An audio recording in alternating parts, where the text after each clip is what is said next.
दोस्तों, जैसा कि आप सभी लोग जानते हैं कि 12 जुलाई 2026 यानी रविवार वाले दिन इस पवित्र जुलाई की सबसे बड़ी आषाढ़ मास की शिव चतुर्दशी व्रत पड़ रही है। और दोस्तों, यह कोई साधारण तिथि नहीं है। यह वह विशेष और दुर्लभ दिन माना जाता है जिसका इंतजार बहुत सारे लोग पूरे साल भर करते हैं। क्योंकि जब आषाढ़ मास की शिव चतुर्दशी व्रत और रविवार का ऐसा शुभ संयोग बनता है तो इसका महत्व कई गुना बढ़ जाता है।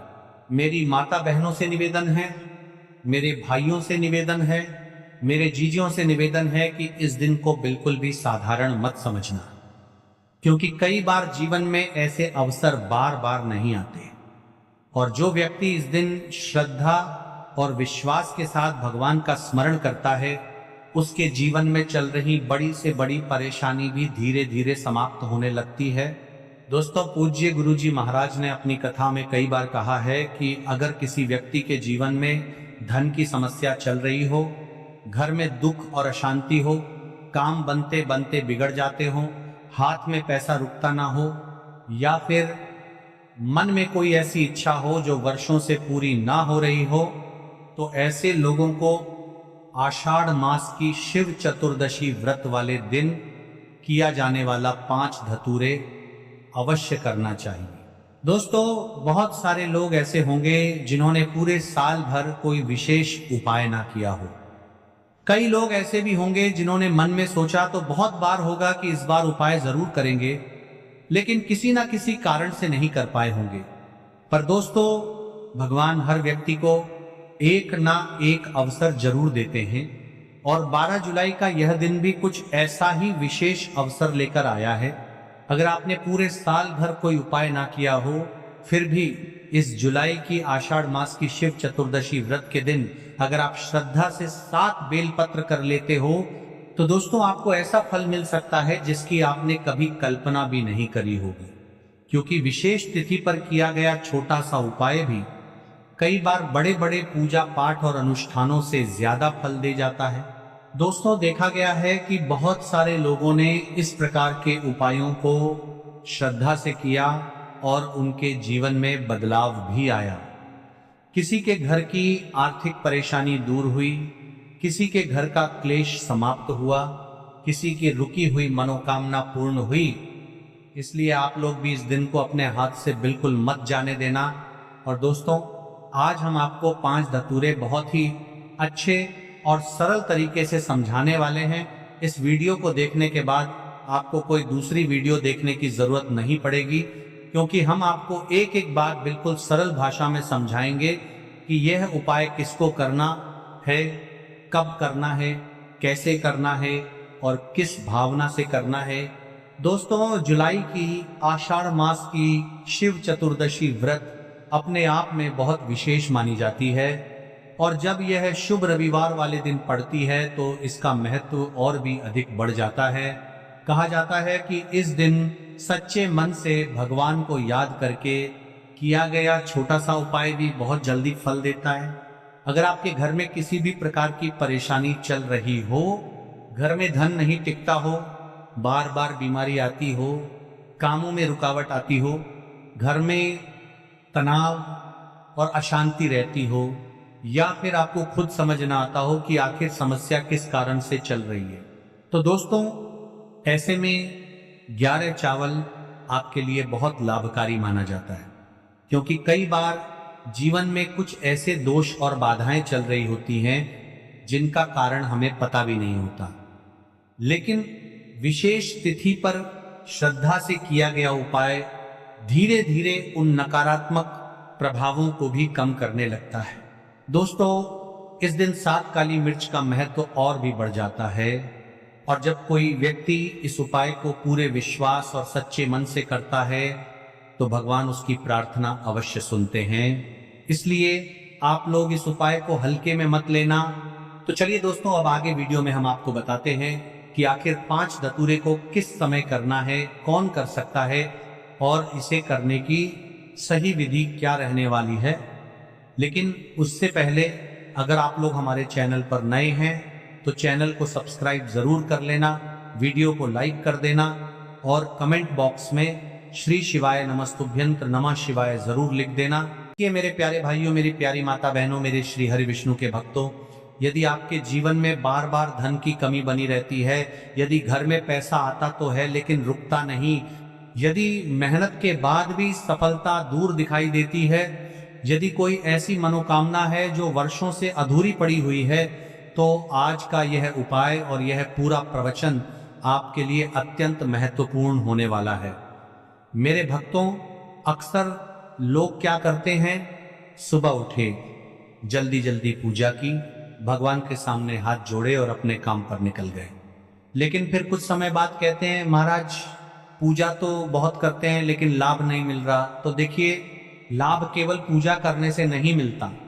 लाभ तब मिलता है जब पूजा के साथ श्रद्धा जुड़ती है, श्रद्धा के साथ नियम जुड़ता है और नियम के साथ भगवान पर विश्वास जुड़ता है। याद रखिए, जिस प्रकार बिना बीज के खेत में फसल नहीं उगती, उसी प्रकार बिना विश्वास के पूजा का फल भी अधूरा रह जाता है। मेरे भक्तों, आज मैं आपको एक ऐसा सरल उपाय बताने जा रहा हूं जिसे कोई भी व्यक्ति अपने घर में कर सकता है, चाहे वह गृहस्थ हो, चाहे व्यापारी हो, चाहे नौकरी करने वाला हो, चाहे छात्र हो। यदि वह श्रद्धा के साथ इस उपाय को करता है तो उसके भीतर सकारात्मकता और भगवान के प्रति विश्वास अवश्य बढ़ता है। सबसे पहले ये जान लीजिए कि यह उपाय कब करना है। यदि संभव हो तो गुरुवार के दिन, यदि गुरुवार संभव न हो तो किसी भी शुभ दिन प्रातःकाल स्नान के बाद, और यदि आप विशेष रूप से भगवान विष्णु की कृपा की कामना करते हैं तो संध्या के समय दीपक जलाकर भी यह उपाय कर सकते हैं। अब सामग्री क्या चाहिए, ध्यान से सुनिए। 5 ताजे तुलसी के पत्ते, 1 शुद्ध घी का दीपक, रुई की गोल बाती, कुछ पुष्प और भगवान विष्णु का स्मरण, बस। अब उपाय की विधि समझिए। सबसे पहले स्नान करके स्वच्छ वस्त्र धारण कर लीजिए। इसके बाद अपने घर के मंदिर की सफाई कर लीजिए। जहां भगवान विष्णु, श्री कृष्ण, श्री राम या लड्डू गोपाल का स्वरूप हो, वहां श्रद्धा से बैठ जाइए। लेकिन भक्तों, बैठते ही अपनी मांगों की सूची मत शुरू कर दीजिए। सबसे पहले भगवान को धन्यवाद दीजिए। कहिए, हे प्रभु, आपने मुझे जीवन दिया, परिवार दिया, अन्न दिया, श्वास दी। आपके इन उपकारों के लिए मैं आपका आभारी हूं। भक्तों, जो व्यक्ति धन्यवाद देना सीख जाता है, उसके जीवन में सकारात्मक ऊर्जा बढ़ने लगती है। अब 5 तुलसी के पत्ते अपने सामने रखिए, उन्हें स्वच्छ जल से हल्का सा शुद्ध कर लीजिए। फिर दोनों हाथों में लेकर आंखें बंद कर लीजिए। अब भगवान विष्णु का ध्यान कीजिए। कल्पना कीजिए कि भगवान आपके सामने विराजमान हैं और आपकी बात सुन रहे हैं। इसके बाद एक एक करके 5 तुलसी दल भगवान के चरणों में अर्पित कीजिए। प्रत्येक पत्ता अर्पित करते समय मन ही मन यह भाव रखिए, हे प्रभु, मेरे जीवन से नकारात्मकता दूर हो।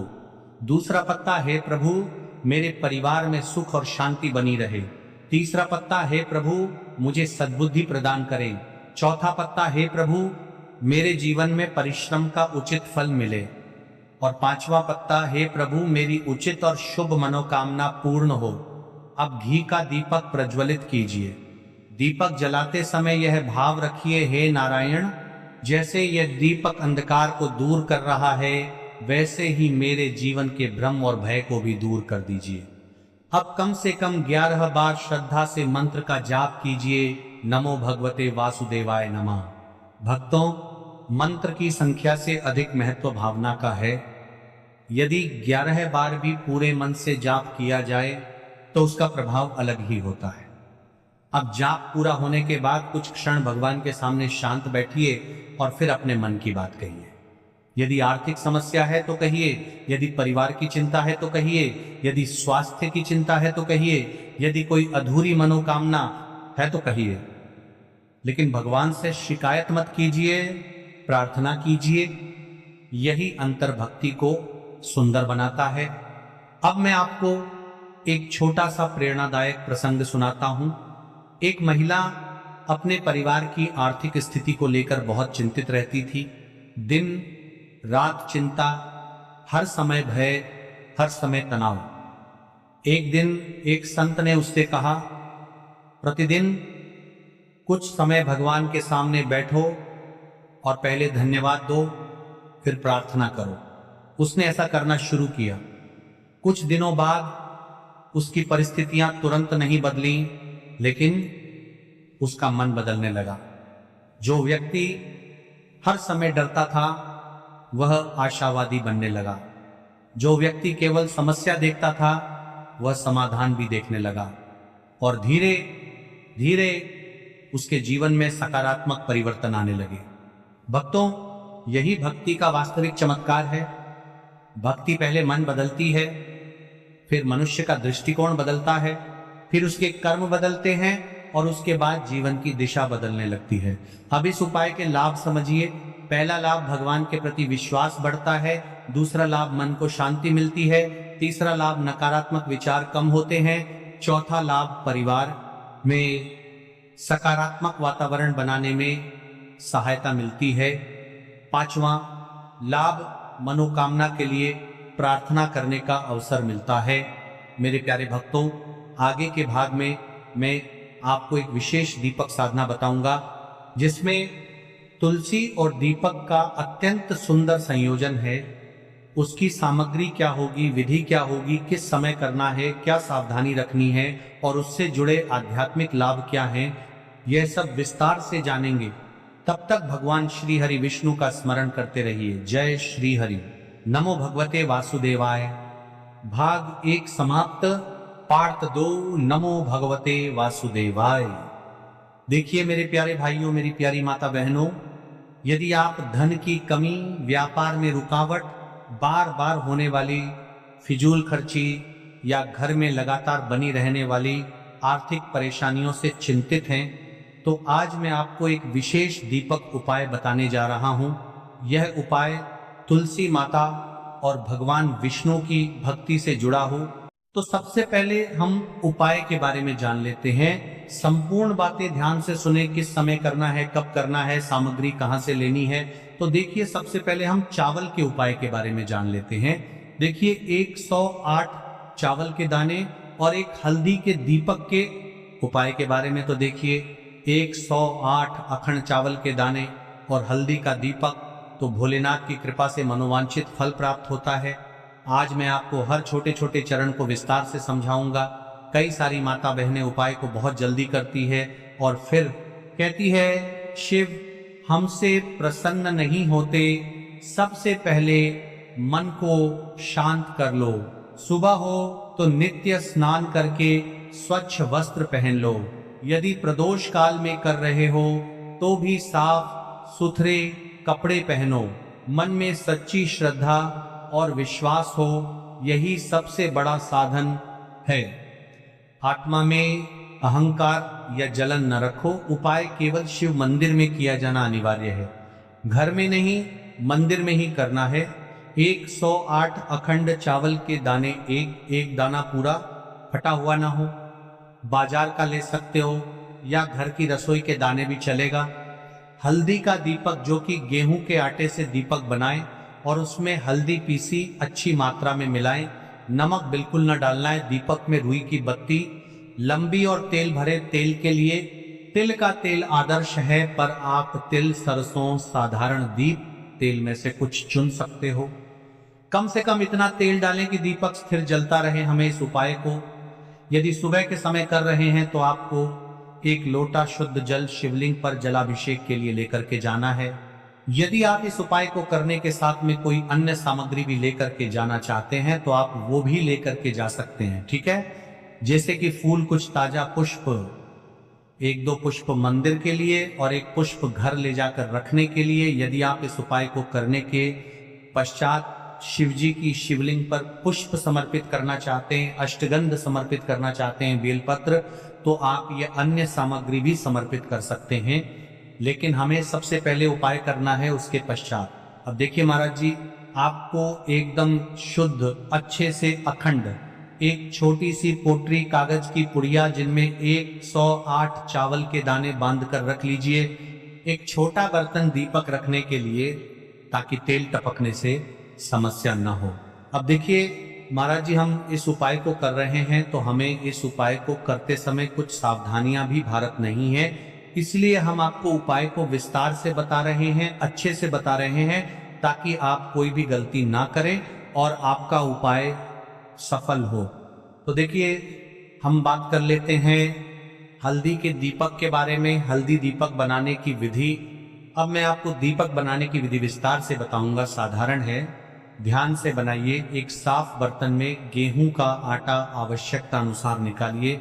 छोटी सी लोई के बराबर आटा ले लीजिए।